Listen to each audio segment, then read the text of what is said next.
for sculpture class, you know, if you've figured out some size boxes that you're going to work with, the next step to do after you've done some brainstorming on how you want them to look and so on and so forth, the next step is say, okay, yes, I am going to make a clay box that's about this size. And then we're going to take out some clay.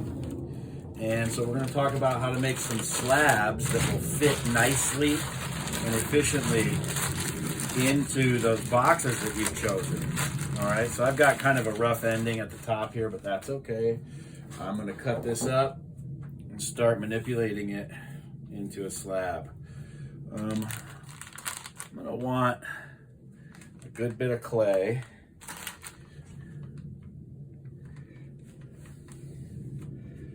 And then I'm going to want to manipulate this top end by hitting it so that I'm not trapping air per se in it anywhere. And I want to make kind of a big, thick patty, all right, to make a slab. And then I'm going to kind of make it thinner in the middle, right? And then I'm going to compress around the edges, almost like making a pizza, all right?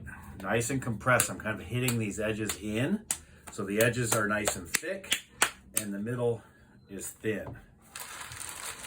All right, so make sure to wrap your other clay up really well so no air gets in there. Oh, my twist towel. There we go. Now I'm going to start making this slab. Okay. So I'm going to throw this at a nice diagonal, all right?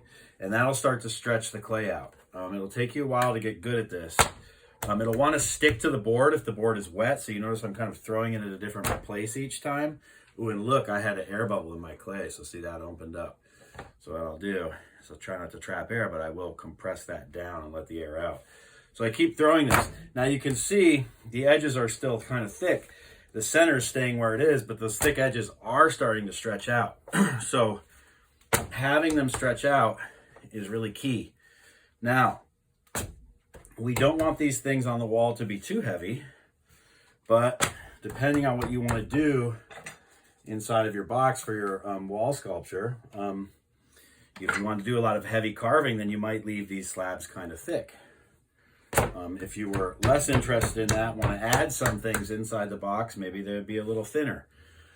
But right about here, I'm getting just under a 1/2 inch thick, which I think is probably a good place to stop.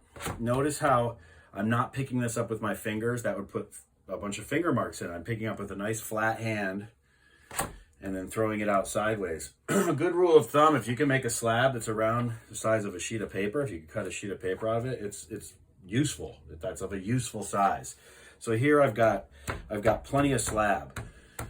Now, let's say you wanted to start building with this right away. Would that be a good idea? No. You want to let it dry up a little bit so you can kind of handle the pieces.